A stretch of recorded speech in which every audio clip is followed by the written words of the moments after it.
Hello guys, WhatsApp. আজ আমরা চলে এসেছি কোষ বিভাজন চ্যাপ্টারের সেলস সাইকেল চ্যাপ্টারের একটি গুরুত্বপূর্ণ বিষয়ে। এই চ্যাপ্টারের নাম হলো কোষ চক্র ও কোষ বিভাজন, অর্থাৎ দুটি অধ্যায়ে চ্যাপ্টারটি বিভক্ত রয়েছে। তো আজ আমরা কোষ বিভাজন চ্যাপ্টার প্রথমে মানে কোষ বিভাজনটাকে শেষ করব, তারপর লাস্টে আমরা কোষ চক্র ব্যাপারে আলোচনা করব। তো যাই হোক, আমি ইউটিউবে এটা ইন্ট্রোডাকশন দিয়ে দিই। আমি ইউটিউবে নতুন একটা প্রথম ভিডিও আপলোড করছি। যদি তোমাদের এই ভিডিওটা খুব ভালো লাগে তাহলে অবশ্যই সাবস্ক্রাইব করে দিও। চলো তাহলে সাবস্ক্রাইব করে দিও, বন্ধুদের মধ্যে শেয়ার করে দিও যাতে আমি মোটিভেট হই আরো ভিডিও করার জন্য। আজকে তোমাদেরকে অনেক কিছু টিপস এন্ড ট্রিক্স এর মাধ্যমে তোমাদের কোষ বিভাজন জিনিসটা মানে একদম হাতের আয়ত্তে চলে আসবে, এবং কিভাবে তোমরা যে 5 মিনিটের মধ্যে ওই কোষ বিভাজন চ্যাপ্টারটা রিভিশন করতে পারবে।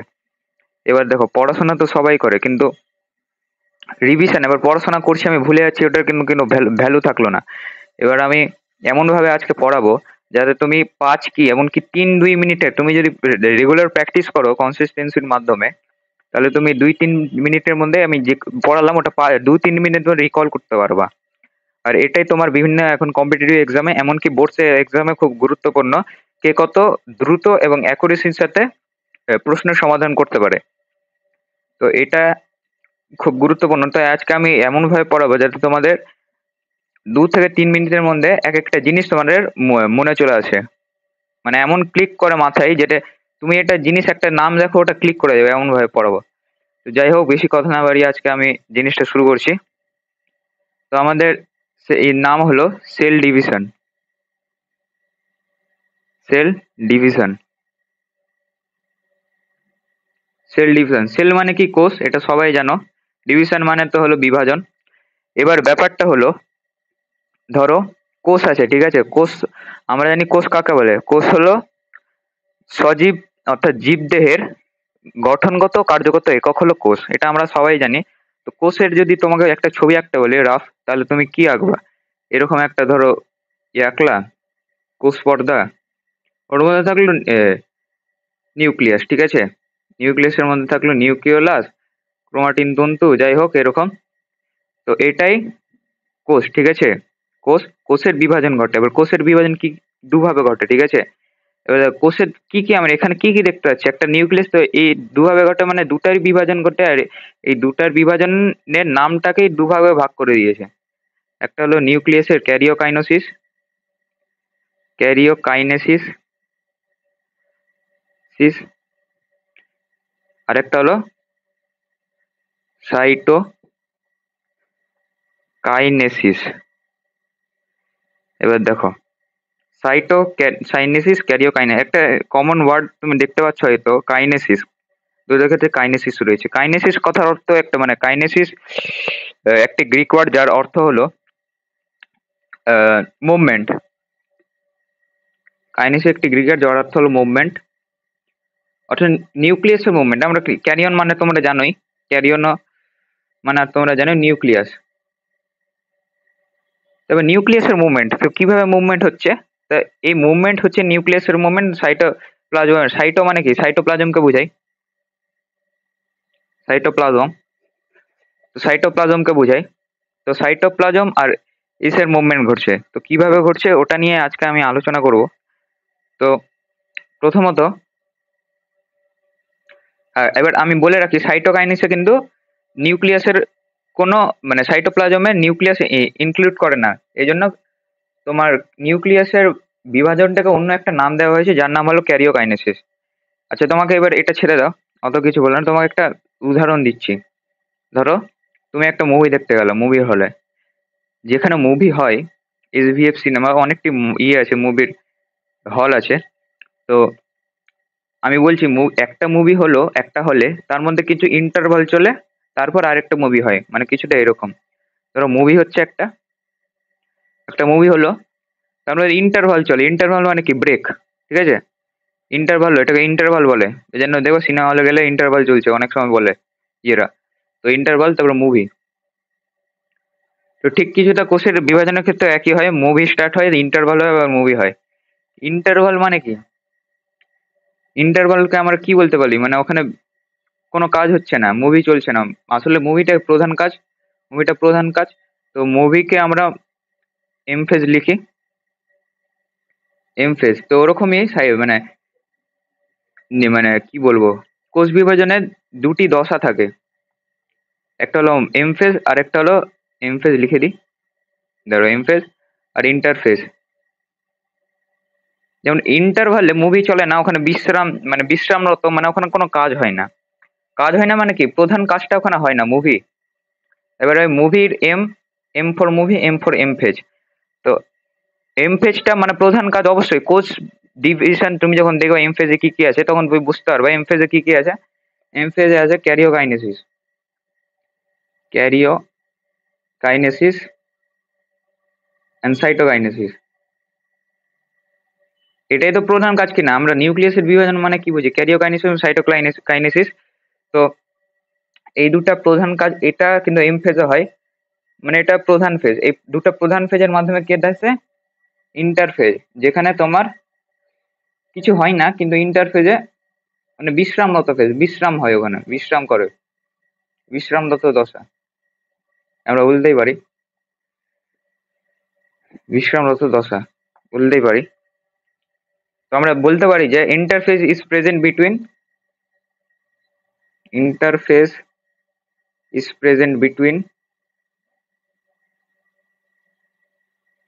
টু এমফেজ, টু এমফেজ, ঠিক আছে? তো তোমরা বুঝতেই পারছো যে ইন্টারফেস দুটো এমফেজের মধ্যে হয়। এবার দেখো ইন্টারফেসকে আমরা তিন ভাগে ভাগ করেছি। ইন্টারফেসকে আমরা তিন ভাগে ভাগ করেছি ইন্টারফেসকে। তোমরা এটা জানো, G1, S, G2। এটা ম্যাক্সিমাম ছাত্রছাত্রী জানো, না জানলে আমি বললি যে গ্যাপ ওয়ান, এটা বলে গ্যাপ ওয়ান অথবা গ্রোথ ওয়ান। আগে গ্যাপ ওয়ান বলা হতো, কিন্তু আসলে তো এখানে গ্যাপ হচ্ছে না। মানে আগের কনসেপ্টটা কি ছিল, এই কনসেপ্টটা মানে ওখানে গ্যাপ হচ্ছে মাঝখানে, গ্যাপ হয় না আসলে, ঠিক আছে? গ্যাপ হয় না, ওখানে গ্রোথ হয়। মানে যখন আগে মানে প্রথমে আগে গ্যাপ ওয়ান জিনিসটাই মানে শব্দটাই ইয়ে হতো, সরি দেখতে পাচ্ছিলে না হয়তো, প্রথমে গ্যাপ ওয়ান শব্দটাই ইয়ে হতো, ব্যবহৃত হতো, কিন্তু গ্যাপ তো আসলে হয় না ওখানে। কিছু কিছু না হলে মানে কোষ বিভাজন প্রধান কাজ না হলেও কিছু তো একটা হয় কিনা, এই জন্য একটা গ্যাপ। এখন গ্রোথ ওয়ান এটা অ্যাপ্রোপ্রিয়েট বেশি, এটা আগে হতো। আর এটা হলো সিনথেসিস দশা, সিনথেসিস ফেজ, এটা গ্যাপ টু ফেজ। এটা আগে বলতো, কিন্তু এটা পরীক্ষায় এসছে একবার, এইমসে মনে হয়, যে গ্যাপ গ্যাপ টু কেন বলা হতো। আমি যতদূর সম্ভব, কেন কি আমি পিওই কিউজ তো করেছি, এরকম ছিল কোনো প্রশ্ন।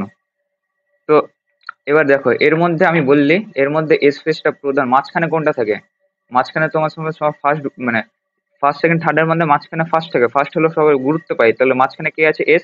তাহলে এস বেশি গুরুত্বপূর্ণ, ঠিক আছে? এরকম করে মনে রাখা। এবার এস হলো, এস মানে কি synthesis phase, synthesis phase. Synthesis ফেজের মধ্যে কি কি থাকে? সিনথেসিস অফ হিস্টন,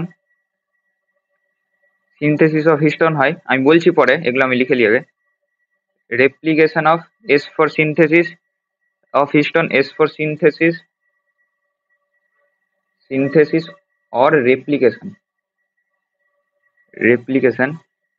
সরি দেখতে পাচ্ছিলেন না হয়তো, সরি সরি। এবার আমাকে ক্যামেরা দেখতে হবে, নাহলে খাতায় কখন শেষ হচ্ছে বোঝা যাচ্ছে না।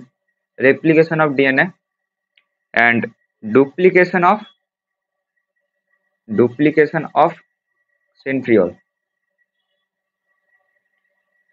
ঠিক আছে? আমি এস ফেজটা কেন বললাম আগে, এটা আমি ছেড়ে দিচ্ছি, এটুকু আমি রেখে রাখছি, এটা পরে বোঝাবো। কেন কি এটা প্রধান, তো এটাকে আগে লিখলাম, এটাকে একটু ইন্টারভাল করে দিই। তো এবার এস ফেজ হয়ে গেল। এবার আমাদের থাকলো হ্যাঁ G1 ফেজটা নিয়ে বলি। G1 ফেজ, G1 ফেজে কি কি হয়? G1 ফেজে দেখো, G1 ফেজে আমি কিছুটা জিনিস বলবো। G1 আর G2 ফেজ কিন্তু কমন ফেজ, ঠিক আছে? মানে এই দুই ফেজের মধ্যে অনেক কিছু কমন পার্ট হয়, মানে কমন জিনিস হয়। কমনের ইংলিশ বানান কি? CO, common. Double M O N, common বানানটা। Cell organelle, sorry cell growth, এখানেও সেল গ্রোথ হবে। আমি কোথায় বেশি হয় কোথায় কম হয় ওটা পরে তোমাকে বলছি। এবার অর্গানেল ডুপ্লিকেশন, এগুলো সব ইংলিশে কেন বলছি আমি, কারণ আছে এগুলো ইংলিশে বলে। Duplication, making of protein, making of protein,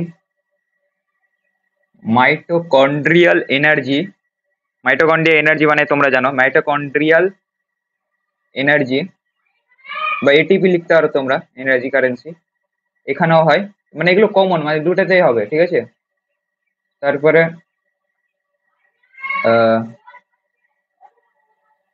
organisation for next phase, for next phase এটা তুমি বুঝতে পারবা, আমি এটা ব্যাখ্যা করছি।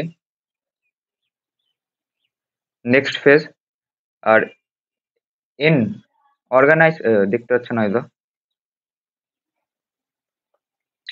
এন ফর কি, N for nucleic acid, nucleic acid formation,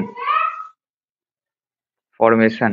দেখো একটা কমন ওয়ার্ড লিখলাম, এখানে এতই পয়েন্ট চলে আসলো, আর মনে রাখতে হলো না, কমন মনে থাকবা হয়ে যাবে। তো নিউক্লিক অ্যাসিড, এবার দেখো নিউক্লিক অ্যাসিড দুই রকমের হয়, একটা ডিএনএ আর আরএনএ, ঠিক আছে। তো ডিএনএ কোথায় সংশ্লেষ হচ্ছে, আমি যেখানে বলেছি ডিএনএ এখানে সংশ্লেষ হচ্ছে, তো এখানে ডিএনএ হবে না, দু জায়গায় ডিএনএ হলে তো তোমার বুঝতে তো পারছো এটা হয় না কখনো, পরে বুঝতে পারবা। তো এটা হয়, এবার নিউক্লিক অ্যাসিড কে বাঁচলো, ডিএনএ তাহলে আরএনএ বাঁচলো, তাহলে এখানে আরএনএ হয়, ঠিক আছে। আরএনএ সংশ্লেষ হয় দুই জায়গায়। এছাড়াও দু তিনটা পয়েন্ট এখানে এক্সট্রা হয়, এখানে একটা একটা একটা করে এখানে বেশি হয়, ঠিক আছে, আমি পরে বলছি। তো প্রথমে আগে একটা ব্যাখ্যা করে দিই এগুলো কমন গুলো। সেল গ্রোথ, সেল গ্রোথ এখানে দু জায়গায় হয়, তুমি সেল তো অবশ্যই গ্রোথ করো অবশ্যই। তো সেল গ্রোথ, আচ্ছা তোমাকে আগে একটা জিনিস বুঝিয়ে দিই। সেল সাইকেল আসলে আমি পরে বোঝাবার ইচ্ছা ছিল, তাও এখানে একটু ধারণা দিয়ে দিই। মাইটোটিক ফেজের পর জি1 ফেজ হয়, এস ফেজ হয়, জি2 ফেজ হয়। এবার এটা হলো ইন্টারফেজ, ইন্টারফেজ, ঠিক আছে। ইন্টারফেজের মাইটোটিক ফেজ যদি পাঁচ পাঁচ ঘন্টা সময় লাগে, মানে 5% সময়ের যদি মোট সময়ের যত যত সময়ে মোট কোষ বিভাজন সম্পন্ন হয়, মাইটোটিক ফেজে তার 5% সময় লাগে। আর ইন্টারফেজে বাকি 95% বা তার বেশিও সময় লাগে। তাহলে এটা সবার থেকে বড়, এবং এটার মধ্যে জি1 ফেজ সবার থেকে বড়, বড় সবার থেকে বড়, ঠিক আছে। তো যা জি1 ফেজ সবার থেকে বড়। এবার ভালো মতো বুঝো, মানুষের ক্ষেত্রে একটা দেহকোষ, ঠিক আছে, সোমাটিক সেল, সোমাটিক সেল, দেহকোষ সোমাটিক সেল ডিভাইড হয় 24 আওয়ারে, 24 আওয়ারে 95% কত, 23 আওয়ার, 23 আওয়ার থেকে একবার দিলে কত, 1 আওয়ার, মানে এটা তোমার ইন্টার ফেজে কাজ হচ্ছে, এতে তোমার মাইটোটিক ফেজে কাজ হচ্ছে, বুঝতে পারলা, মানে বুঝতে পারছো কত কম এখানে তোমার এই এটা হতে সোমাটিক সেলে 23 ঘন্টা সময় লাগছে, আর মানে এম ফেজে 1 ঘন্টা সময় লাগছে, মানে কত ইসের।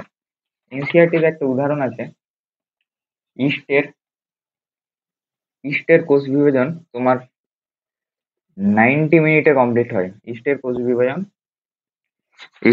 বিভাজন তোমার 90 মিনিটে কমপ্লিট হয়, ইস্টের কোষ বিভাজন 90 মিনিটে কমপ্লিট হয়। তো তুমি যদি দেখো এখানে কি কি বললাম আমি, প্রথম থেকে আমি বলে দিচ্ছি সিনথেসিস ফেজে কি কি হয়, সিনথেসিস ও রেপ্লিকেশন কেন বলা হচ্ছে আমি বলছি। Synthesis of histone, synthesis of centriole. Replication জিনিসটা এবার নিয়ে আসে, রেপ্লিকেশন আর ডুপ্লিকেশন দুটো জিনিস পেলে আর নতুন জিনিস, ওটা কনসেপ্ট আমি এখনই চমকে দিচ্ছি।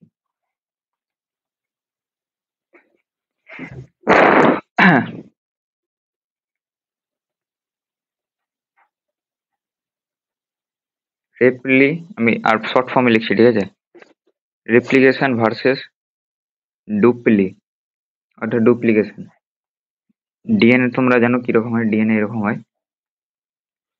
হাইড্রোজেন বন্ধনী থাকে এবং এটি জিসি জিসি এটি এরকম থাকে কিনা এটা তোমরা জানো? এটা আমি ডিএনএ স্ট্রাকচার আরো ব্যাখ্যা করে দেবো। এরকম থাকে ডিএনএ এটা।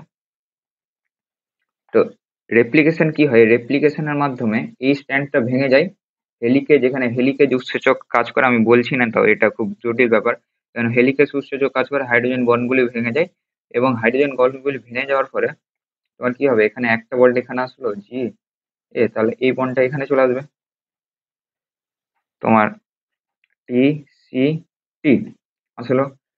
তো এর মধ্যে ডিএনএ পলিমারেজের মাধ্যমে আরো এরকম হুবাহু এখানে ঘটে এ জি এ এর হুবাহু এখানে ঘটে এবং এর হুবাহু এখানে ঘটে। DNA polymerase. পলিমারেজ মানে কি? পলিমার গঠন হচ্ছে, মানে বুঝতে পারছো, এর নকল গঠন হচ্ছে এখানে টি সি টি এবং লিগেজ নামক একটি ইসের দ্বারা হাইড্রোজেন বন্ধনই আবার এদের মধ্যে কাজ করে। ঠিক আছে? তো এরকম করে ডুপ্লিকেশন হয়। এটা এটা এটার থেকে আসছে এবং এটার থেকে আসছে। এরকম করে ডুপ্লিকেশন রেপ্লিকেশন কমপ্লিট হয়। আর ডুপ্লিকেশন কি? একটা ধরো সেন্ট্রিওল, ঠিক আছে? সেন্ট্রিওল এরকম থাকে, এরকম থাকে তো সেন্ট্রিওল। সেন্ট্রিওল এরকম থাকে। সেন্ট্রিওল এরকম থেকে এরকম হলো সেন্ট্রিওল। দুটো সেন্ট্রিওল গঠন হলো। এটাকে বলা হয় হুবাহু কোনো জটিলতার মাধ্যমে, সরি দুটাই কেটলাম, এটা বুঝে নিবা যে এরকমই আছে। আচ্ছা এখানে এঁকে দিচ্ছি ভালো মতো। এটা দুটাই সমান্তরাল লিখে দিলাম। তো এগুলো অ্যাস্ট্রোলজি ভেবে নাও, ঠিক আছে? অত আর আমি করছি না। তো এগুলো হলো দুটো হুবহু একই গঠন হলো কোনো জটিলতা ছাড়া। এটা হলো ডুপ্লিকেশন, এটা হলো ডুপ্লিকেশন, ঠিক আছে? আর এটা জটিলতার মাধ্যমে দুটো সৃষ্টি হলো, একই কিন্তু দুটা জটিলতার মাধ্যমে সৃষ্টি হলো, এটা হুবহু সৃষ্টি হয়নি।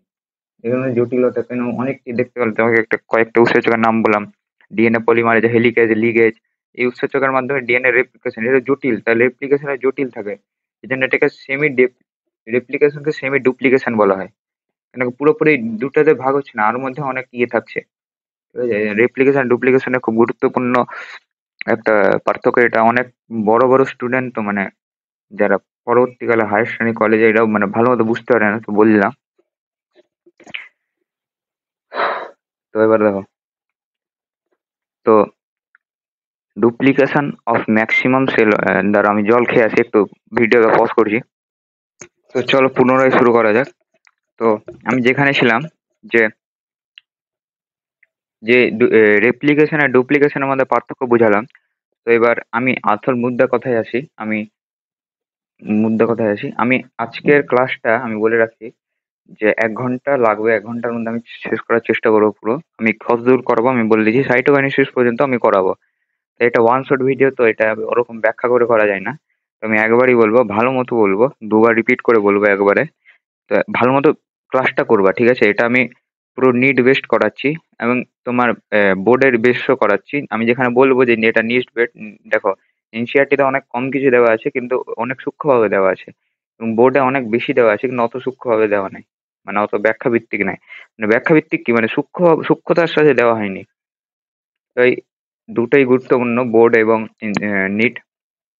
তো ওইভাবে আমি নিট বেস্ট করাচ্ছি। তো ইন্টারফেসে আমি কি কি বললাম তোমাদেরকে দেখে নাও। এটা ইন্টারফেসে তোমাদেরকে যা যা বলেছি, যে সিনথেসিস হলো, কি কি সিনথেসিস হলো, সিনথেসিস অফ সিনথেসিস ও সিনথেসিস ও replication of DNA, synthesis of histone, synthesis centriole movement. এটা তুমি বুঝতেই পারবা। এবার তোমাকে আরেকটা জিনিস সংক্ষেপে কনসেপ্টে বলি, ডিএনএ ক্রোমোজোম কিভাবে গঠিত হয়, খুবই একদম সূক্ষ্মতর কনসেপ্ট, খুবই একদম ভালো মতো শুনবা। ডিএনএ কিভাবে আঁকি আমরা? এইভাবে তো, এভাবে আঁকি ডিএনএ, এভাবে আঁকি তো, আঁকি না, এভাবে আঁকি, এভাবে আঁকি ডিএনএ অবশ্যই। এই ডিএনএ গুলো, এবার তুমি ভাবো, এক একটা ডিএনএ এর লম্বাই জানো? এক একটা ডিএনএ, একটা ডিএনএ লম্বাই হলো 20 মিটার। এরকম যদি ডিএনএ 20 মিটার করে যদি আমাদের প্রতি শরীরে থাকে, তাহলে আমাদের শরীর ভাবো কত বড়। মানে শরীর, আমরা মানে শরীর কত বড় হবে ভাবতে পারছো? পুরো এক হাত দিয়ে আমি দাঁড়াচ্ছি, তো এক হাত দিয়ে আমি শনি গ্রহ ছুঁচ্ছি, এক হাত দিয়ে আমি সূর্যকে ওই দিক থেকে ওইদিকে ফেলছি।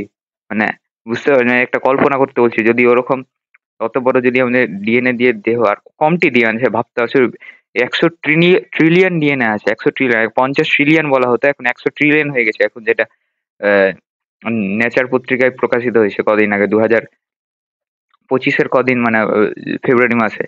ভাবতেছো 100 ট্রিলিয়ন ডিএনএ কে তুমি কিভাবে মানুষ গঠিত হবে? তো ওটাই। তো এরকম হবে না তো, ডিএনএ কে পেঁচিয়ে থাকতে হবে। কিভাবে পেঁচাবে ডিএনএ? ডিএনএ পেঁচাবে, পেঁচানোর জন্য কয়েকটা ওর ইয়ে আছে, ঠিক আছে? পেঁচাই আমরা কি, একটা দড়িকে পেঁচাবো, একটা অক্ষ বরাবর পেঁচাই তো আমরা, ওরকমই আর একটা অক্ষ আছে। ধর এটা কি আঁকছি বলছি, এগুলো এগুলো আছে এক একটা প্রোটিন, ঠিক আছে? এগুলো প্রোটিনকে বলে হিস্টোন অক্টোমার, এগুলো নাম মনে রাখার দরকার নাই। এই প্রোটিন পরে এগুলো পড়বা, তো এগুলো নাম মনে, প্রোটিনকে ডিএনএ এক পাক আড়াই মানে 1/3-4 পাক, ঠিক আছে, কুড়িয়ে তোমার 1/3-4 পাক করিয়ে তোমার আরেকটা মানে 1/3-4 পাক পেঁচিয়ে আবার অন্য একটা হিস্টোন অক্টোমারের সাথে পেঁচিয়ে থাকে, বলে পেঁচিয়ে যায় অনেকটি, ঠিক আছে? পেঁচিয়ে যায়। তো এটাই হলো আসলে ডিএনএ এর কাজ, মানে পেঁচিয়ে থাকা। পেঁচিয়ে পেঁচিয়ে পেঁচিয়ে ও ক্রোমাটিন গঠন করে। আমি যদি এটাকে এরকম করে লিখি, এরকম তো ডিএনএ, ডিএনএ এরকম থাকবে। তো এক একটা ই নিয়ে ক্রোমাটিন সূত্র গঠিত হলো, এটাই এক একটা ক্রোমাটিন সূত্র। Chromatin, chromatin thread. টিন মানে কি? টেন মানে হলো গ্রিক শব্দ থ্রেড, আর ক্রোমা মানে হলো রং, এটা তো তোমরা জানোই। তো ক্রোমাটিন এভাবেই গঠিত হয়। তোমাকে যদি বলে ক্রোমাটিন কি জিনিস, ক্রোমাটিন আসলে কিছুই না, ডিএনএ এর পেঁচানো অংশ, যেটা ডিএনএ বহন করে। মানে অবশ্যই ডিএনএ পেঁচানো অংশই হলো আসলে ক্রোমাটিন। এটা তোমাদের সূক্ষ্ম জিনিস বুঝালাম। এবার আমি যেটা বলতে চাইছি যে, কি বলতে প্রসঙ্গে বলছি না, হ্যাঁ, এই জন্য দেখো ডিএনএ যেরকম সংশ্লেষ হলো, ডিএনএ যখন সংশ্লেষ হলো, ডিএনএ কে পচানোর মানে সরি পচানো বলছি, পেঁচানোর জন্য তো একটা প্রোটিন লাগবে। এই প্রোটিনটা কি হিস্টোন প্রোটিন, তাহলে ডিএনএ সংশ্লেষ হওয়ার সঙ্গে সঙ্গে হিস্টোনও সংশ্লেষ হবে। এবার ডিএনএ কেন সংশ্লেষ হবে, তুমি বলছি পরে ওটা, তখন মাইটোসিসের তাৎপর্য পড়াবো, তখন বল দিব আমি, আজকেই পড়াবো ডুপ্লিকেশন অফ সেন্ট্রিওলার মুভমেন্ট। এবার দেখো বেম তন্তু গঠিত হয়। বেম তন্তু কিভাবে গঠিত হয়? সেন্ট্রিওল থেকে অ্যাস্ট্রাল রশ্মি বের হয়, ওখান থেকে বেম তন্তু গঠে। প্রাণীদের ক্ষেত্রে ডুপ্লিকেশন ঘটে সেন্ট্রিওলের, ওই থেকে মাইক্রো টিউবুলের মাধ্যমে বেম তন্তু গঠিত হয়। তো প্রাণীদের ক্ষেত্রে কি হবে? ডুপ্লিকেশন অফ সেন্ট্রিওল, সেন্ট্রিওলের ডুপ্লিকেশন ঘটবে, ঠিক আছে? এটা প্রাণীদের ক্ষেত্রে, তাও এটা এনসিইআরটি এর ডাইরেক্ট লেখা আছে, তো আমি লিখে দিয়েছি, ঠিক আছে? তো এবার আমি মাইটোটিক ফেজে ডাইরেক্ট প্রবেশ করছি। আচ্ছা, মাইটোটিক ফেজে প্রবেশ করার আগে তোমাকে এগুলো বললি, সে এগুলো কেন হয়, অর্গানের ডুপ্লিকেশন কেন হয়, আচ্ছা এগুলো বলা হয়নি না। সেল গ্রোথ কেন হয়? সেলকে তো আসলে একটা সেলকে দুটা সেলে বিভক্ত হতে হবে, তাহলে দুটা সেলের মতো ওকে বৃদ্ধি করতে হবে, তো বড় হতে হবে, তাহলে তো বড় হবে। মানে তুমি বুঝতে তো পারছো, একটা সেল থেকে দুটা সেল হবে, তাহলে একটা সেল থেকে দুটা সেল হবে, তো ওকে অবশ্যই খেয়ে দিয়ে মোটা হতে হবে, তারপরে দুটা সেলে ভাগ হবে, নাহলে পাতলু থেকে আরো আরো দুটা পাতলু হয়ে যাবে। বুঝতে পারছো? ওরকম মানে কিছুটা ওরকম সেল অর্গানেল ডুপ্লিকেশন, ওটা স্বাভাবিকভাবেই তোমার দুটা দুটা সেল অর্গানেল লাগবে, ফলে একটা যে ধরো একটাই তোমার ইয়ে থাকলো, কি বলে মাইটো মানে একটা এন্ডোপ্লাজমিক রেটিকুলাম থাকলো, ওই তাহলে একটা সেল পাবে না, একটা সেল পাবে, ওরকম করে হয় নাকি? দুটা সেল সমানভাবে পাবে।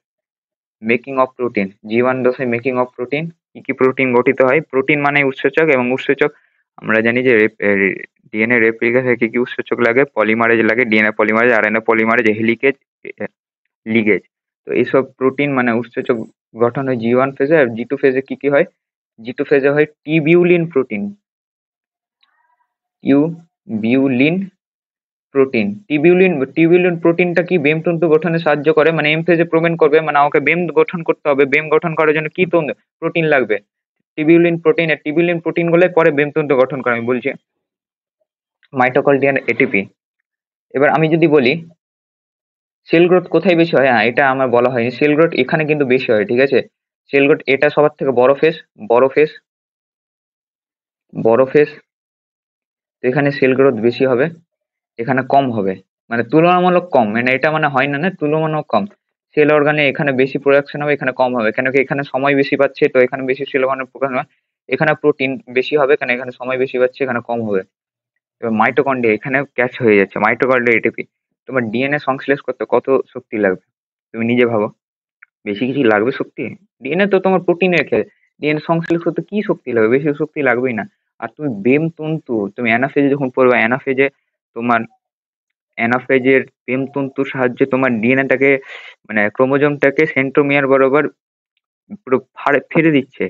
তো এটার জন্য বেশি শক্তি লাগবে কিনা? ডিএনএ সংশ্লেষে কি শক্তি লাগবে? তো এখানে বেশি হবে এটা, ঠিক আছে? এখানে এটাই ব্যতিক্রম।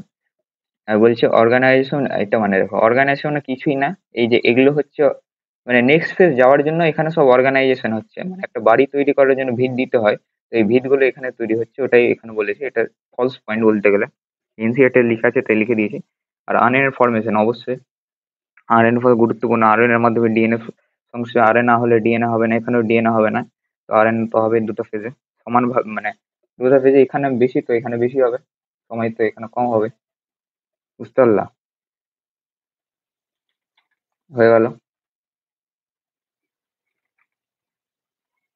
বুঝতে পারলা কিনা? তো এবার আমি পরে চলে যাচ্ছি, তাহলে আমি কি G1S G2 হয়ে গেল, একটা ছবি আকারে আমি বুঝিয়ে দিচ্ছি ফটাফট। একটা কোষ আঁকলাম, একটা কোষ আঁকলাম, একটা কোষ আঁকলাম, এই কোষটা, এবার কোষটা আঁকলাম, যখন কোষটা আঁকার ফলে কোষের কি থাকবে? জীবন ফেজে কি কি হচ্ছে? জীবন ফেজে একটা নিউক্লিয়াস থাকছে, এখানে নিউক্লিওলাস, এখানে তোমার সাইটোপ্লাজম গুলো, এখানে ঘুরে ডিএনএ গুলো, এখানে ক্রোমাটিন সূত্র গঠন করছে, ক্রোমাটিন সূত্র গঠন করছে, ঠিক আছে? ক্রোমাটিন সূত্র গঠন করছে। আচ্ছা, এটা কি খুব কম বোঝা যাচ্ছে? তো এবার দেখে নাও, এটা আমি একটু বড় করে দেখিয়ে দিয়েছি। ক্রোমাটিন সূত্র বোঝা যাচ্ছে। এখানে তোমার তোমার সেল অর্গান এগুলো থাকছে, কিভাবে থাকছে সেল অর্গান এগুলো? এইভাবে এইভাবে এইভাবে, এটা এন্ডোপ্লাজমিক রেটিকুলাম ধরো, এটা হলো গলগি বডি ধরো, গলগি বডি এগুলো, মাইটোকন্ড্রিয়া ধরো এরকম থাকছে, মাইটোকন্ড্রিয়া এরকম ধরো, এটা উদ্ভিদ কোষ ক্লোরোপ্লাস্ট থাকছে, ডি পর্দাবৃত, ডি পর্দাবৃত আঁকলাম, এরকম করে আঁকলাম। তো এই সেল অর্গানেল এখানে থাকছে, তাহলে এখানে কি কি হচ্ছে বললাম? কমন, বুঝতে তো পারছো? মানে এগুলো ডুপ্লিকেশন করছে, এগুলো ডুপ্লিকেশন করছে, এগুলো ডুপ্লিকেশন করছে, এগুলো ডুপ্লিকেশন করছে, এবং প্রোটিন সিনথেসিস হচ্ছে, প্রোটিন সিনথেসিস হচ্ছে, এগুলো ডুপ্লিকেশন করছে এবং প্রোটিন সিনথেসিস হচ্ছে কিনা? তো প্রোটিন সিনথেসিস যখনই হচ্ছে তোমার, এবার এস ফেজে যখন আসলো, এস মানে এটা হলো সাধারণ, ধরো কোষ চ্যাপ্টারে যেমন একটা কোষ আঁকে, এটা হলো জীবন ফেজের ওরকম কোষ, ঠিক আছে? জীবন ফেজের ওরকম কোষ। তো এবার এস ফেজ আসলো, এটা ছোট করে দিই,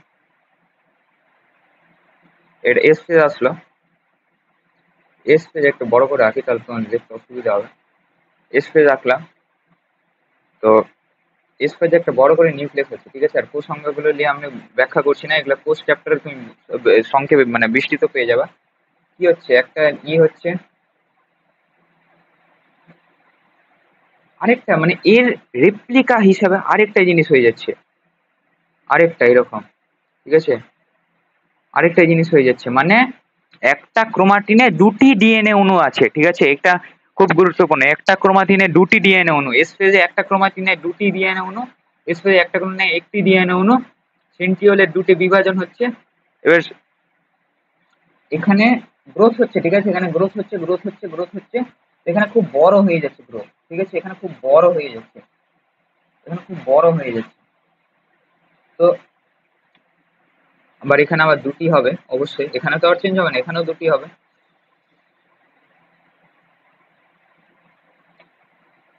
এখানেও দুটি হবে, মানে একটা ক্রোমাটিনে দুটি ডিএনএ অণু, G2 এর দুটি ডিএনএ অণু, দুটি সেন্ট্রিওল, মাইক্রোটিউবিউল গঠিত, টিউবিউলিন প্রোটিন গঠিত হচ্ছে, খুবই গঠিত হচ্ছে, এবং এখানে খুব সংশ্লেষ হচ্ছে বলে এটা, দেখো এখান থেকে সংশ্লেষ হচ্ছে হচ্ছে, এখানে যখন আসলো G2 ফেজে, তখন আর মানে এত বড় হচ্ছে কোষ, যে ধরো আমি একটা কথা বলছি, ধরো যখন বেশি বড় থাকে, ফ্যামিলি থাকে, তখন যে বাড়ির প্রধান, ওকে কিন্তু ফ্যামিলি সামলাতে অনেক কষ্ট লাগে।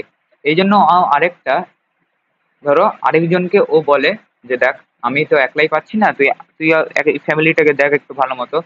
ওর থেকে মানে ওর থেকে জুনিয়র, সিনিয়ররা অবশ্যই ফ্যামিলি সামলাই, কিন্তু ওর থেকে জুনিয়র আরেকজনকে বললো, দেখ আমি তো একলাই পারছি না, অন্যজনকে তো, এও কি করছে, নিউক্লিয়াসটা একজন পাচ্ছে না, তো হচ্ছে আর ফ্যামিলি মেম্বার না, একেই সামলাতে হবে। নিউক্লিয়াসটা আমরা কি বলে, নিউক্লিয়াসকে কি বলি? কোষের মস্তিষ্ক বলি, ঠিক আছে? কোষের মস্তিষ্ক মানে এই সব কিছু করে। ব্রেন অফ সেল বলে। তাহলে এ তো একলাই পাচ্ছে না, এত বড় হয়ে গেছে, এত সংশ্লেষ হচ্ছে এতদিন থেকে, এখানে তো আরো অনেক বড় দশা, এখানে তো অনেক সংশ্লেষ হচ্ছে, এখানে ডিএনএ সংশ্লেষ হয়েছে, এখানে টিবুলিন প্রোটিন আরো কিন্তু কোষীয় অঙ্গন সংশ্লেষ হচ্ছে। তাহলে এখানে আস্তে আস্তে এর দ্বারা আর পসিবল হচ্ছে না। তখন এ বলছে দেখো ভাই আমি পারছি না, আমি দুটি নিউক্লিয়াসে বিভক্ত হয়ে যাচ্ছে, ঠিক আছে, দুটি নিউক্লিয়াসে বিভক্ত হয়ে যাচ্ছে। মানে বুঝতে পারছো কেসটা, বুঝতে পারছো কেস, বুঝবা তুমি, আমি যেটা বললাম ওটা বুঝবা ভালো মতো। দুটো নিউক্লিয়াসে বিভক্ত হয়ে যাচ্ছে, মানে আমি ইংলিশ আর লিখলাম না, যে কিছুটা এরকম আছে এসে এনসিআরটি তে, যে কন্ট্রোলিং, দেখো সেল কন্ট্রোল করছে, আমি এনসিআরটি ছাড়াও পাতি বাংলায় বলছি। দেখো কন্ট্রোল করতে পারছে না বলে ওই ক্যারিওকাইনেসিসে প্রবেশ করছে, মানে নিউক্লিয়াস মানে নিজেকে দুটি রূপে বিভাগ করে দিচ্ছে, মানে ক্যারিওকাইনেসিস নিউক্লিয়াসের বিভাজন, ক্যারিওকাইনেসিসে প্রবেশ করছে অর্থাৎ এম ফেজে প্রবেশ করছে। এম ফেজের দুটো দশায় ক্যারিওকাইনেসিস সাইটোকাইনেসিস, মানে এম ফেজে প্রবেশ করছে। তো এবার দেখো নিউক্লিয়াস জি1 ফেজে, আমি একটা সাধারণ বলছি, নিউক্লিয়াস জি1 ফেজে কন্ট্রোল করতে পারছে, এস ফেজে পারছে, জি2 ফেজে পারছে না, তো ক্যারিওকাইনেসে প্রবেশ করছে, হয়ে গেল এইটুকু প্রবেশ করা হয়ে গেল। এবার আমি যা বলছিলাম সেটা ভালো মতো শুনো, ক্যারিওকাইনেসের, এবার আমি ক্যারিওকাইনেসিসের দশা আঁকবো, ঠিক আছে, এবং বোঝাবার জন্য বললাম। এবার আমি ক্যারিওকাইনেসের মোটা মোটা দশা আঁকবো একটা, ঠিক আছে, ক্যারিওকাইনেসের দশা আঁকবো, তা ভালো মতো দেখে নিবা। ক্যারিওকাইনেসিসের দশা,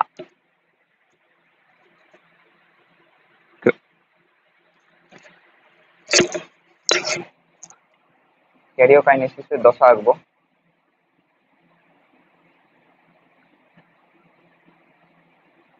আচ্ছা, তুমি শুনতে পাচ্ছ এখন? দাঁড়াও, এখন তো বোঝা যাচ্ছে কিনা আমি বুঝতে তো পারছি না।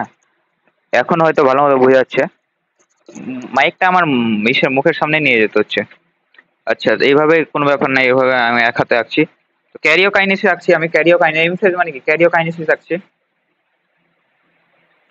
কালারটা একটু ইয়ে হয়েছে, ক্যারিওকাইনেসিস,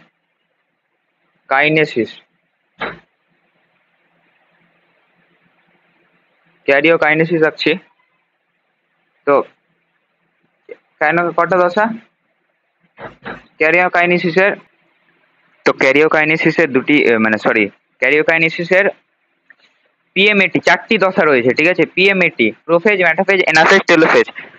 প্রি মেডিকেল টেস্ট, এটাকে তুমি মনে রাখতে পারো, pre medical test, M A medical test, T test, pre medical test, পিএমএটি।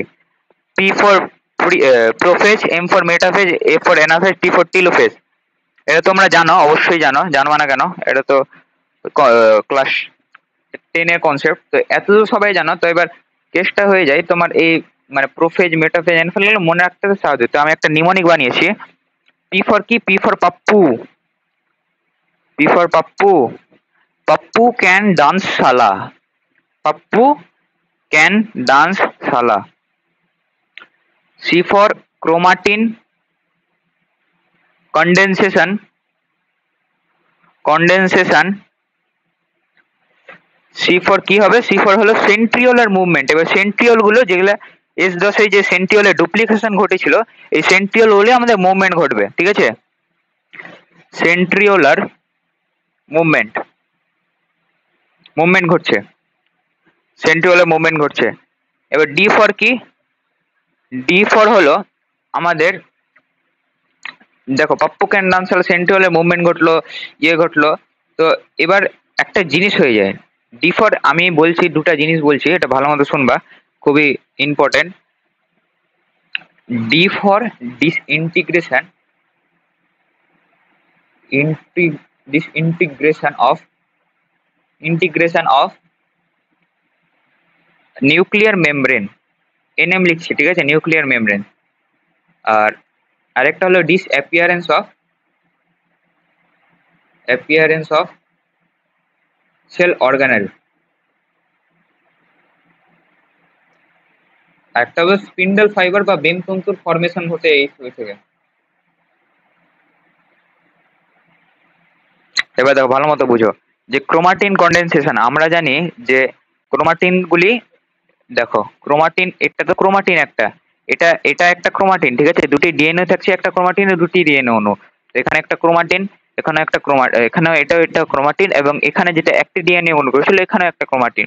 তো এই ক্রোমাটিন গুলো এবার দেখো, আমি কি জানি যে ধরো ক্রোমাটিন গুলো তো দুটি কোষে সমানভাবে দিতে হবে, ঠিক কি না? এবার তুমি ধরো একটা জিনিস, গামছা, ধরো একটা গামছার কথা বলছি, যে আমরা গামছাকে গুছিয়ে নিয়ে যাই, ঠিক আছে, কখনো মানে ছিটিয়ে নিয়ে যাই কি গামছাকে একদম মানে প্লেন করে নিয়ে যাই, তাহলে ওখানে অসুবিধা হবে অবশ্যই। ওরকম করে এটাকেও গুছিয়ে নিয়ে যেতে হবে। এটা গুছাবো কিভাবে? ক্রোমাটিনকে গুছানোর একটাই উপায়, কি করব, এগুলাকে ঘনীভবন করে দিব। ক্রোমাটিনকে ঘনীভবন, কনডেনসেশন মানে ঘনীভবন। কিভাবে ঘনীভবন করব দেখো, ক্রোমাটিন ঘনীভবন করব মানে এই কনসেপ্টটা বুঝতে পারলো কেন আমি কনডেনসেশন করব। আরে আমার ওটা দুটো কোষকে দিব, দুটো কোষকে কি আমি এমনি এরকম ডিএনএ মানে 20 মিটারের অত ডিএনএ দিয়ে দিব নাকি? না, আটো কনডেনসেশন একদম এরকম ছিল, এটাকে একদম পুরো ঘনীভবন করে এরকম করে দিব, ছোট ভাবে এটা দিয়ে দিই সঙ্গে সঙ্গে, মানে সহজ হয়। বুঝতে পারলো কনডেনসেশন, ক্রোমাটিন কনডেনসেশন কেন হয় বা কি যাবতীয়, মানে ক্রোমাটিন গুলো নিজেদের মধ্যে ঘনীভূত হয়ে তোমাদের মানে ঘনীভূত হয়ে ক্রোমোজোম গঠন করে, মানে কিছুটা এরকম। ধরো ক্রোমাটিন সূত্রগুলো এরকম এরকম হলো, ঠিক আছে, ক্রোমাটিন সূত্রগুলো মানে কি বলবো, ধরো ধরো ক্রোমাটিন সূত্রগুলো এরকম হতে হতে হতে এরকম হতে এরকম হলো, ঠিক আছে, মানে ক্রোমোজোম গঠন হলো। তুমি দেখো ক্রোমোজোমের আকৃতি আসবে, ঠিক আছে, এটা এটা ক্রোমোজোমের আকৃতি আসছে কিনা, ক্রোমোজোমের আকৃতি মানে ক্রোমোজোমের মতো, দেখো ক্রোমোজোমের মতো হলে এরকম মানে ঘনীভূত হয়ে যায়, ক্রোমোজোম গঠন করে, ঠিক আছে। তো এরকম ঘনীভূত হয়ে ক্রোমোজোম গঠন করে। তো একটা পয়েন্ট আমাদের গেল। এরপরের পয়েন্ট হলো সেন্ট্রিওলার মুভমেন্ট। তো সেন্ট্রিওলার মুভমেন্ট কিভাবে? সেন্ট্রিওলার মুভমেন্ট কিছুই না, যে দুটো সেন্ট্রিওল গঠন হলে, এই যে দেখো এখানে যে দুটো সেন্ট্রিওল গঠন হলো, এগুলো এক্ষেত্রে সেন্ট্রিওল গুলো তো এখানে পড়ে থাকলে কি হবে, বেঞ্চুদ্র গঠন হবে। তো বেঞ্চুদ্রগুলি গঠিত হলে পরস্পরের সাথে লেগে যাবে, বেঞ্চুদ্র না, এই জন্য পৃথক মিলিত করা হয়।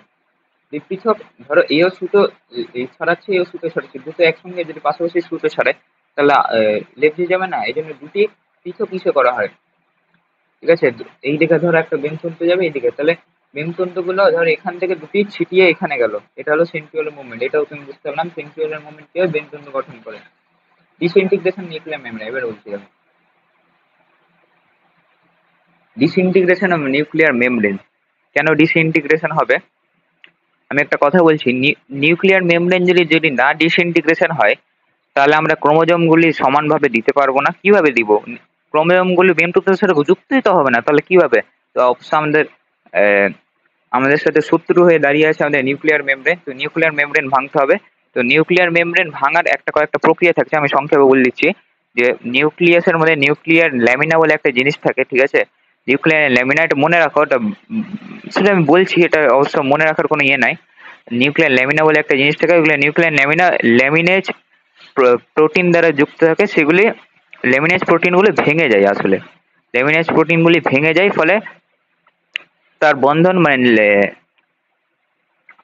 নিউক্লিয়ার ল্যামিনার দৃঢ়তা নষ্ট হয়ে যায়, ফলে নিউক্লিয়ার ল্যামিনার সাথে লেগে থাকে নিউক্লিয়ার মেমব্রেনও তোমার বিচ্ছিন্ন হয়ে যায়। মানে ডিসইন্টিগ্রেশন মানে কি, তোমার ডিসইন্টিগ্রেশন কনসেপ্টটা বুঝাচ্ছি, দেখো ধরো ওই পৃষ্ঠায় যাই। ধরো এটা নিউক্লিয়াস, ঠিক আছে, নিউক্লিয়াস, এখানে নিউক্লিয়ার ল্যামিনা থাকে, এখানে নিউক্লিয়ার ল্যামিনা দিয়ে বুঝাচ্ছি। নিউক্লিয়ার ল্যামিনা থেকে nuclear lamina, nuclear lamina, nuclear lamina, nuclear lamina, nuclear lamina, nuclear lamina, nuclear lamina. তো এগুলো ভেঙে যায়। এরপরে থেকে যেটা দৃঢ়তা যে প্রদান করছে নিউক্লিয়ার মেমব্রেনকে, এটাও ভেঙে যায়। ডিসেন্টিগ্রেট মানে এখান থেকে ধরো ছিদ্র হয়ে গেলো, এখান থেকে মানে এগুলো আস্তে আস্তে সংকুচিত হতে হতে হয়ে যায়, ঠিক আছে। তুমি যদি বলো যেগুলো আস্তে আস্তে এটা মানে ভেঙে যাচ্ছে, তো এই ভাঙা ইগুলো কোথায় যাবে, নিউক্লিয়ার মেমব্রেন গুলো, এগুলো যে এন্ডোপ্লাজমিক রেটিকুলাম থাকে এগুলোর সাথে যুক্ত হয়ে যাবে, ঠিক আছে। এন্ডোপ্লাজমিক রেটিকুলামের অনেক মানে এই খুবই ভালো চ্যাপ্টার, মানে এন্ডোপ্লাজমিক কিভাবে কাজ করে না করে এটা পরবর্তী কালে আমি তোমরা একটু ভিডিও দিয়ে পাঠিয়ে দেবো। তো এর সাথে এটা চিপকে যায় এবং এটা এর সাথে মিশে যায় এন্ডোপ্লাজমিক রেটিকুলাম, এটাই হয় বাস্তব কথা, এটাই হয়। নিউক্লিয়ার মেমব্রেন গুলি এন্ডোপ্লাজমিক রেটিকুলাম মিশে যায় এবং এটা ইয়ে হয়ে যায়, মানে ভ্যানিশ হয়ে যায়। এবার আমি একটা কথা বলছি, একটা কোষ, ঠিক আছে, এবার আমি বলছি ডিসঅ্যাপিয়ারেন্স অফ সেল অর্গানে। একটা কোষ, ঠিক আছে, একটা কোষের মধ্যে যখন নিউক্লিয়ার মেমব্রেন, তাহলে ক্রোমোজোম গুলো তো এই দিক থেকে এই দিকে ছড়িয়ে যাবে। তো ক্রোমোজোম গুলো এই দিক থেকে, তো এটা এরকম হবে,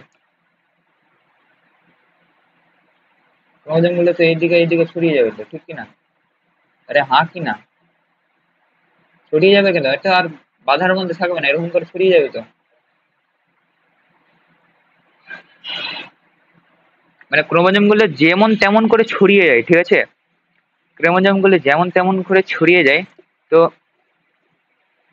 তো এটা, তুমি একটা জিনিস ভাবো, ক্রোমোজোম গুলো যেমন তেমন করে ছড়িয়ে গেলে এর ভিতরে যে কোষীয় অঙ্গাণুগুলো থাকে সেগুলো কি দেখতে পাবো আমরা? ধরো মাইক্রোস্কোপ দিয়ে আমি কোষ বিভাজন কালে আমি একটা কোষকে দেখছি, তাহলে ক্রোমোজোম গুলো ছড়িয়ে আছে প্রোফেজের দশায়, আমি দেখতে পাচ্ছি যে প্রোফেজ দশায় আছে ক্রোমোজোম গুলো ছড়িয়ে আছে, তাহলে কি আমি দেখতে পাচ্ছি কোষ অর্গানেল গুলোকে? না, অবশ্যই না। তুমি একটা কথা ভাবো, ধরো আমি একটা জলে একটা সাদা পুঁথি দিলাম, ঠিক আছে, একটা সাদা জলে সাদা পুঁথি দিলাম কাচের গ্লাসে, যেগুলো আর পার দেখা যায়, ওখানে আমি সাদা পুঁথি দিলাম, তাহলে বাইরে কাচের বাইরে মানে কাচের গ্লাসের বাইরে থেকে আমি দেখতে পাবো জলের মধ্যে সাদা পুঁথি আছে। যদি আমি এখানে জলে যদি মাটি গুলে দিই তাহলে আমি দেখতে পাবো সাদা পুঁথি আছে কিনা? না, দেখতে পাবো না।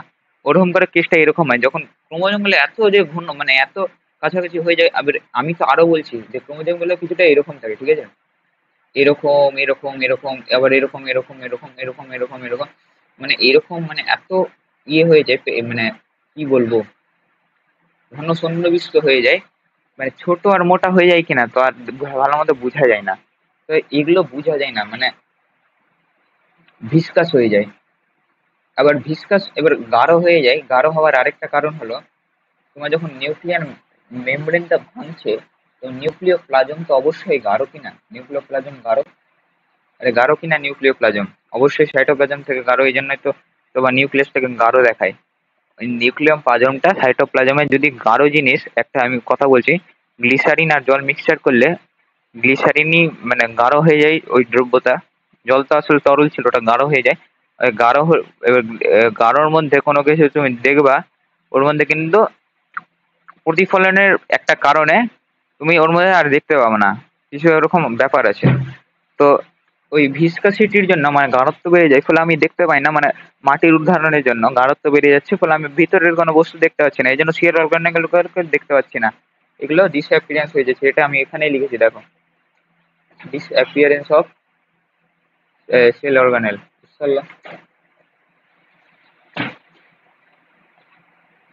এগুলো হয়ে গেল। এবার দেখো, তাহলে আমি কি কি পয়েন্ট কভার করলাম? Spindle fibre formation. এবার দেখো একটা কোষে, ঠিক আছে, যখন আমি জি2 ফেজে বলেছিলাম, জি2 ফেজে কিছুটা এরকম এরকম এঁকেছিলাম, তো এর মধ্যে এরকম তোমার টিবিউলিন প্রোটিন ছিল, ঠিক আছে, টিবিউলিন প্রোটিন ছিল। এই টিবিউলিন প্রোটিন গুলো কি, টিবিউলিন প্রোটিন গুলো পলিমারাইজেশনের মাধ্যমে, পলিমারাইজেশন মানে কি জানো? পলিমারাইজেশন দুটি অণু যুক্ত হওয়াকে পলিমারাইজেশন বলে। একটা সাধারণ কনসেপ্ট কি, দুটি অণু যুক্ত হবে পলিমারাইজেশন। এই পলিমারাইজেশন মধ্যে স্পিন্ডল ফাইবার গঠন করে, ঠিক আছে, স্পিন্ডল ফাইবার গঠন করে, এটা প্লান্টের ক্ষেত্রে, ঠিক আছে, এবং ইসের ক্ষেত্রে অ্যানিমালের ক্ষেত্রে তোমার তো আমাদের তো সেন্ট্রিওল থাকে, এই সেন্ট্রিওলটা থেকে অ্যাস্টার যে রশ্মি গঠন হয়, সেন্ট্রিওলে তুমি যদি দেখো, সেন্ট্রিওল থেকে অ্যাস্টার রশ্মি গঠন হয়, সেখান থেকে আমার স্পিন্ডল ফাইবার ফর্মেশন ঘটে। স্পিন্ডল ফাইবার ফর্মেশন ঘটে, তো ঠিক আছে, স্পিন্ডল ফাইবার ফর্মেশন ঘটে। তো এরপরে এরপরে কোষটা কোন দশায় প্রবেশ করবে? এরপরে কোষটা প্রবেশ করবে আমাদের এম ফেজে। তো এম ফেজে প্রবেশ করবে অবশ্যই। তো এম ফেজে কি হয়? M for metaphase, M for metaphase, M for middle में मिल गए, এম ফর মরফোলজিক্যালি অ্যাপিয়ারেন্স। তাহলে কত সহজে মনে রাখতে পারবো আমরা মেটাফেজটাকে, মানে এত সহজে মনে হচ্ছে কোনো সহজ পেজ নাই এম ফেজের। এম ফেজ আমি লিখছি, ঠিক আছে, এম ফেজের থেকে কোনো সহজ পেজ নাই মনে রাখার। এম ফেজ, এম মানে কি, এম ফর মোটা फेज, एम फॉर मिडिल में मिल गए, শুধু মিডিল লিখছে। এম ফর মরফোলজি,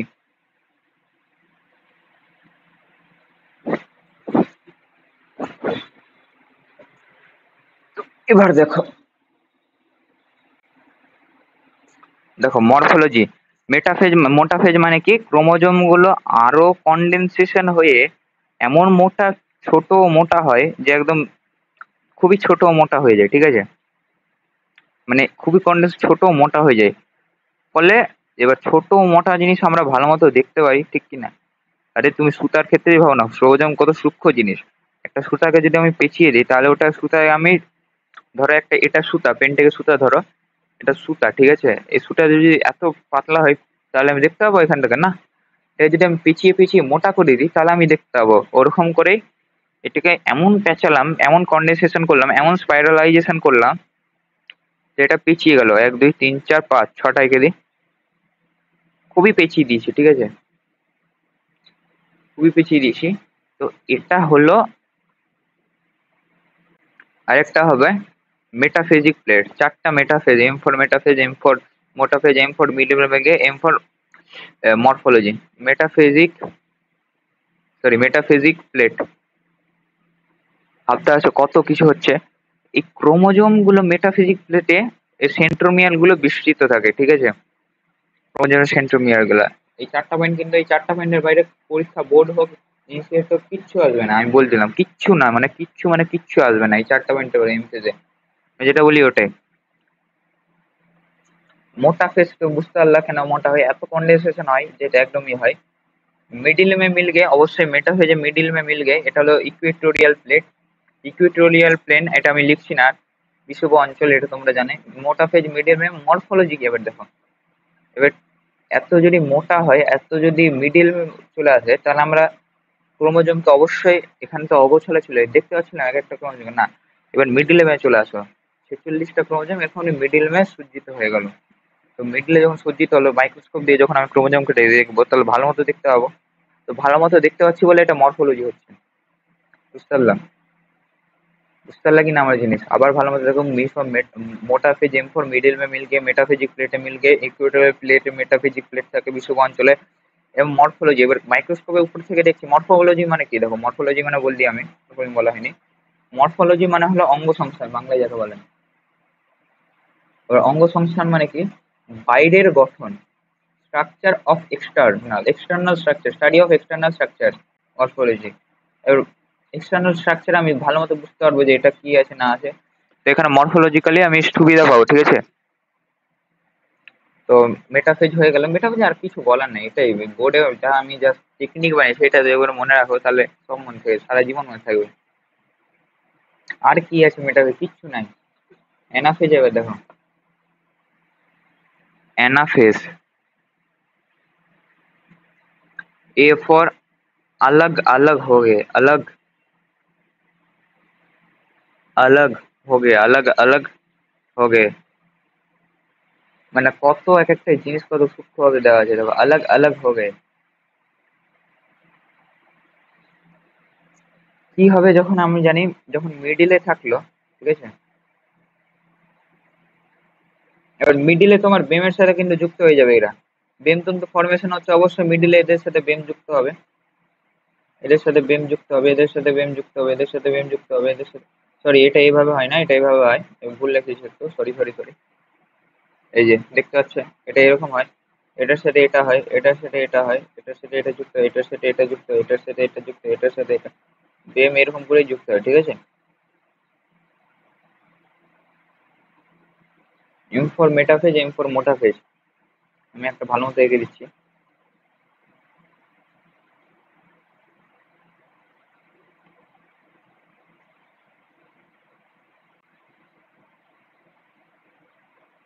আচ্ছা আমি এটাকে বলছি সংক্ষেপে এটা হলো কন্টিনিউয়াস মানে পোল টু পোল এটা pole to pole spindle fibre বেমতন্তু আর এটা হলো তোমার সেন্ট্রোমিয়ার টু পোল মানে centromere to pole spindle fibre আর এটা হলো আমি বলছি এবার কি হয় জিনিসটা ভালো মতো বোঝো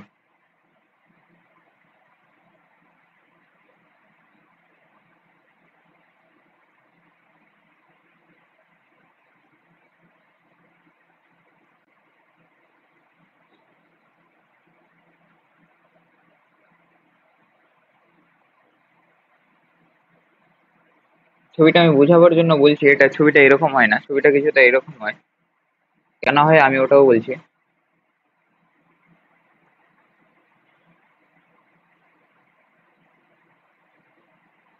সরি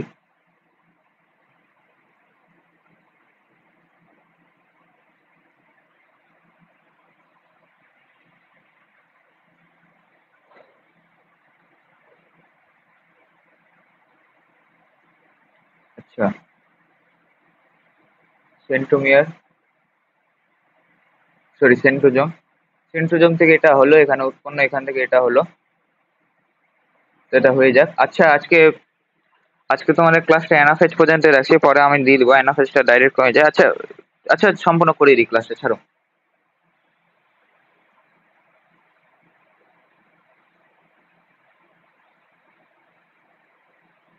এরকম হয় এটা বুঝাবার ক্ষেত্রে, মানে এরকম ছিল সেন্টিমিটার যুক্ত, এটা ভেঙে গেল। সেন্টিমিটার থেকে যুক্ত রাখে কে, আমি এটা বলছি, সেন্টিমিটার থেকে যুক্ত রাখে কে, এখানে কোহেসিন প্রোটিন থাকে, কোহেসিন প্রোটিন সেন্টিমিটার থেকে যুক্ত রাখে, এখানে কাইনেটোকোর বলে একটা জিনিস থাকে, কাইনেটোকোর। তো এখান থেকে বেমতন্তু গঠিত হচ্ছে, বেমতন্তু টিবিউলিন প্রোটিন সমন্বিত, এরকম করে রেখেছিলাম টিবিউলিন প্রোটিন, ঠিক কিনা? তো বেমতন্তুগুলো এরকম করে বেমতন্তুগুলো গঠিত হচ্ছে। তো কাইনেটোকোর বেমতন্তুগুলো কাটতে থাকে, খাচ খাচ খাচ খাচ, মানে কি বলবো, দেখো বেমতন্তুগুলি কিভাবে গঠিত থাকে, একটা রুল পেন্সিল এরকম করে ঘষলে তো কাটতে হবে কিনা, কাটতে কাটতে এটা ছোট হয়ে যাবে, ওরকমই কাইনেটোকোর, মানে ধরো এটা সেন্ট্রোমিয়ার, এটা কাটতে আছে কাটতে আছে কাটতে আছে কাটতে আছে, তো কাটতে কাটতে এটা ছোট হয়ে যায়। তো ছোট হতে হতে কি, ক্রোমোজোম গুলি দুই দিকে সরতে থাকবে অবশ্যই। মানে তুমি একটা ধরো, আমি এখানে দেওয়ালে আমি করতে করতে পেন্সিল যদি আমি ঘুষতে ঘুষতে, ছোট হবে কিনা পেন্সিল, ছোট হবে মানে মেরুর কাছে আসবে, এরকম করতে করতে করতে এটা বেমতন্তুর সাথে হবে, এদিকে আসবে। তো এখানে কি হয়,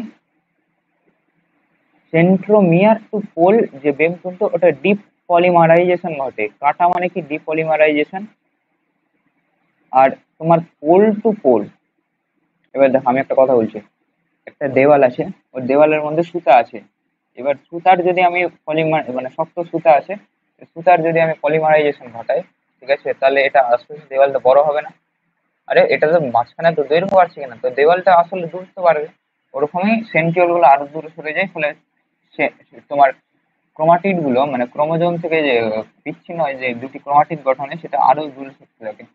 এত কিছু হয়। এছাড়া এর মধ্যে তোমার ক্রোমাটিড দ্বয়ের মধ্যে তোমার কি বলে বিকর্ষণ ঘটে, ঠিক আছে, বিকর্ষণ ঘটে। এছাড়া এর মধ্যে যে ইন্টারজোনাল তন্তু থাকে, ওটার দৈর্ঘ্য বৃদ্ধি পায় একইভাবে। তো এগুলো হয়, ঠিক আছে, এগুলো হয়, এগুলো ছবির মাধ্যমে তুমি বুঝতে পারবে, আর কিছু বলার নাই। অ্যানাফেজ, টিলোফেজে কিছুই না, টেলোফেজ হলো তোমার ইসের উল্টা, প্রোফেজের উল্টা। এবার সাইটোকাইনেসিস আমার বলার বিষয়, সাইটোকাইনেসিস আমি ছবি এঁকে বুঝাবো না, শুধু একটা দুটাই ছবি আঁকবো। একটা প্রাণী কোষ এরকম করে আঁকি আমি, আর একটা উদ্ভিদ কোষ এরকম। প্রাণী কোষে সাইটোকাইনেসিস কিভাবে হয়, সাইটোকাইনেসিস হয় যে সেন্ট্রিপিটাল ক্লিভেজ বা সেন্ট্রিপিটাল ক্লিভেজের মাধ্যমে, খাঁজ গঠনের মাধ্যমে, সেন্টিপিটাল ক্লিভেজে বা ক্লিভেজই বলে ওটাকে, সেন্টিপিটাল ক্লিভেজের মাধ্যমে। আর খাঁজ গঠন হয়, মানে আমি হাত দিয়ে বোঝাচ্ছি, একটা গোল, একটা গোল কিনা, এটা গোল, এই যে লম্বা করে দেখো, একটা গোল শেল, ধরো এরকম করে আছে গোল শেল একটা, তাহলে এই গোল শেল আছে, এই গোল শেলটা মাঝখান বরাবর খাঁজ হচ্ছে এরকম, ঠিক আছে, খাঁজ হচ্ছে এরকম, খাঁজ হচ্ছে, খাঁজ হয়ে এরকম হলো, গোল এখানেও আছে এখানেও গোল আছে, তো খাঁজ হচ্ছে ছুটে যায়, মানে মাঝ বরাবর বিষুব অঞ্চল বরাবর একটা বলয় সৃষ্টি হয়। কি বলয়, সেখানে মাইক্রো ফিলামেন্ট গুলো সেখানে যুক্ত হয়ে একটি গোল বলয় তৈরি করে। সেই বলয়গুলো একটা মানে পরিধি থেকে কেন্দ্র বরাবর ক্রমশত ছোট হতে থাকে, ছোট হতে থাকে। ফলে কি হয়, ফলে মাঝখানে একটি খাঁজ গঠন হয়, খাঁজকে ফাড়ো বলে বা ফাড়োইং বলে, খাঁজ গঠন হওয়াকে। এই খাঁজ গঠন হতে হতে তোমার এক পর্যায়ে আসে যেখানে তোমার ছুটে যায়, বুঝতে তো পারছো এটা, বুঝতে পারলা এটা? এবার উদ্ভিদ সাইটোকাইনেসিস খুব জটিল প্রক্রিয়া, খুবই জটিল, তো এটাকে আমি সহজভাবে যত পারছি ওটা বুঝাচ্ছি। যে উদ্ভিদ কোষের আসলে কোষ পর্দা ছাড়া আরো দুটি জিনিস থাকে, দুটি না সরি একটা জিনিস থাকে, সেল ওয়াল। আর সেল ওয়ালের মধ্যে তুমি বলতে পারো যে মধুচ্ছদা, মিডিল ল্যামিলা, এছাড়াও থাকে প্লাজমোডেসমাটা, মানে এই চারটা জিনিস গঠিত হচ্ছে, ভাবতে পারছো কি হারে আছে। তো আমি একে বুঝালে আরো বুঝতে পারবো না, তো একে দিই। আমি এখানে একটা উদাহরণ দিচ্ছি, ঠিক আছে,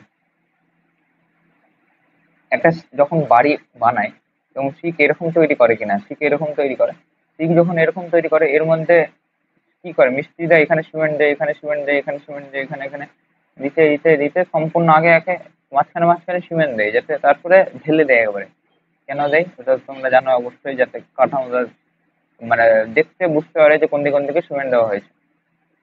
তো এই সিমেন্ট গুলো হলো গলগিবরসুল ভেসিকল, মানে এই খাঁজগুলো হলো ফ্র্যাগমোপ্লাস্ট। ফ্র্যাগমোপ্লাস্ট কি দ্বারা গঠিত হয়? ফ্র্যাগমোপ্লাস্ট গঠিত হয় তোমার মাইক্রো টিবিউল দ্বারা। আর এখানে কিন্তু খাঁজটা তোমার যে খাঁজ বলয় গঠিত হয় সেটা মাইক্রো ফিলামেন্ট দ্বারা গঠিত হয়।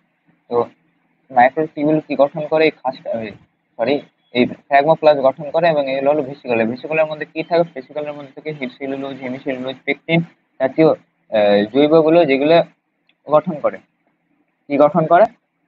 তোমার কোষ প্রাচীরের উপাদানগুলো বয়ে রাখে। এবার ফ্র্যাগমোপ্লাস্ট সিমেন্ট গুলো, এখানে ধরো মাঝখানে সিমেন্ট আগে তোমার জমে গেল, এই বাষ্পে যেটা সিমেন্ট জমলো এটাই হলো মধ্যচ্ছদা গঠিত হয়। মধ্যচ্ছদা গঠিত হয় এখান থেকে, মধ্যচ্ছদা গঠিত হয় এখান থেকে, ঠিক আছে? মধ্যচ্ছদা গঠিত হয়, এবং বাদবাকি সিমেন্ট গুলো কি গঠিত হয়? পরে এগুলো পরে জমে, সেখান থেকে কোষ প্রাচীর গঠিত হয়। মানে এটা বুঝাবার জন্য, প্রথমে মধ্যচ্ছদা কোষ প্রাচীর, তারপর মাঝখানে দেখবা এখানে পাইপের মতো কিছু দেইয়া থাকে ছাদে। এই পাইপের মতো কি, এই পাইপের গুলো এন্ডোপ্লাজমিক রেটিকুলামের কিছু অংশ ঢুকে যায় যখন কোষপ্রাদ গঠিত হয়। কোষ, দেখো আমি বলছি কোষপ্রাদ জিনিসটা কি, যখন তোমার যখন শিকগুলো মানে কি, ফ্র্যাগমোপ্লাস্টের উপর যখন ভেসিকলের মানে গলগি বস্তুর ভেসিকল গুলো চলে আসে, ভেসিকলের মধ্যে কি থাকে? সেলুলোজ, হেমিসেলুলোজ, পেকটিন, ওগুলো চলে আসে, তখন কি গঠিত হয়? এই গঠনটাকে বলে কোষপাত। এবং এই ভেসিকল গুলি একে অপরের সাথে মিশে যায়। মানে একটা উদাহরণ দিচ্ছি, দুটি জলের ফোঁটা মিশে একটি বড় জলের ফোঁটা হয়। প্রথমে অনেকটি ফ্র্যাগমোপ্লাস্ট মিশে একটি বড় ফ্র্যাগমোপ্লাস্ট হয়, এবং একটি লাইন বরাবর সজ্জিত হয়, একটি লাইন বরাবর। ফলে পরিধি আগে এরকম অগোছালো ছিল, তাহলে একটি লাইন বরাবর হলে তাহলে পরিধি বরাবর বিস্তৃত হবে কিনা? কেন্দ্র থেকে পরিধি বরাবর, এটা সেন্ট্রিফিউগাল বলে, বিস্তৃত হবে। তো পরিধিতে জমেছিল ভেসিকল গুলি আস্তে আস্তে লাইন বরাবর মিশতে মিশতে মিশতে একটা বড় হয়ে যায়, ঠিক কিনা? বড় হয়ে যায় ভেসিকল গুলো। তো এই কোষপাত কি গঠন করে? কোষপাতের যেটা আগে, কোষপাত প্রথমে কি গঠন করে? মধ্যচ্ছদা, মানে প্রথমে যেটা সিমেন্ট জমছে ওটা হলো মধ্যচ্ছদা, তারপরে দুপাশে যে সিমেন্ট জমছে বাদ বাকি দিকে ওটা হলো আহ কোষ প্রাচীর। এইভাবে তোমার মাঝখানে একটা পাইপ থাকে অনেক সময়, পাইপটা ওয়ারিং এর জন্য, মানে ছাদে। তো ওয়ারিং এর পাইপ গুলো তোমার কি দ্বারা গঠিত? এন্ডোপ্লাজমিক রেটিকুলামের সিস্টার্নি দ্বারা গঠিত হয়, ঠিক আছে? তো আশা করি সাইটোকাইনেসিস হয়ে গেল। তো আমি কয়েকটা তোমাদেরকে টিপস অ্যান্ড ট্রিক্স বলছি। লাস্টে এটাই জিনিস বলবো যে তোমাদের বইয়ের দেখবা, বোর্ডের বইয়ের সামনে কয়েকটা বিজ্ঞানীদের নামে তাদের কি করা হয়েছে ওটা আগে দিয়েছিল। সাল দিয়েছে তো সাল মনে রাখতে হবে না, বিজ্ঞানীরা কি করেছে ওটা মনে রাখতে হবে। তো আমি একটা ছড়া বানিয়েছে, কোষ থেকে কোষে রিম্যাক প্রথম কয়, স্লাইডার এলো মাইটোসিস দিল, স্ট্রাস বার্গার এর খেয়াল, নিউক্লিয়াসের চাল, ভাইসম্যান বড়গানে বিভাজন দুই মানি। এটা ছড়া বানিয়েছি। কোষ থেকে কোষ হয়ে রিম্যাক প্রথম কয়, স্লাইডার এলো মাইটোসিস দিল, স্ট্রাস বার্গারের খেয়াল, নিউক্লিয়াসের চাল, ভাইসম্যান বড়গানি বিভাজন দুই মানে। এটাকে আমি দুবার হলো আর তিনবার বলবো, আমি তা ভিডিওতে শেষ করবো। কোষ থেকে কোষ রিম্যাক্স প্রথম কোষ, স্লাইডার এলো মাইটোসিস দিল, স্ট্রাসবার্গের চাল, স্ট্রাসবার্গের খেয়াল, নিউক্লিয়াসের চাল, ভাইসম্যান বড়গানি বিভাজন দুই মানে। কোষ থেকে কোষ রিম্যাক্স প্রথম কোষ, স্লাইডার এলো মাইটোসিস দিল, স্ট্রাসবার্গারের খেয়াল, নিউক্লিয়াসের চাল, ভাইসম্যান বড়গানি বিভাজন দুই মানে।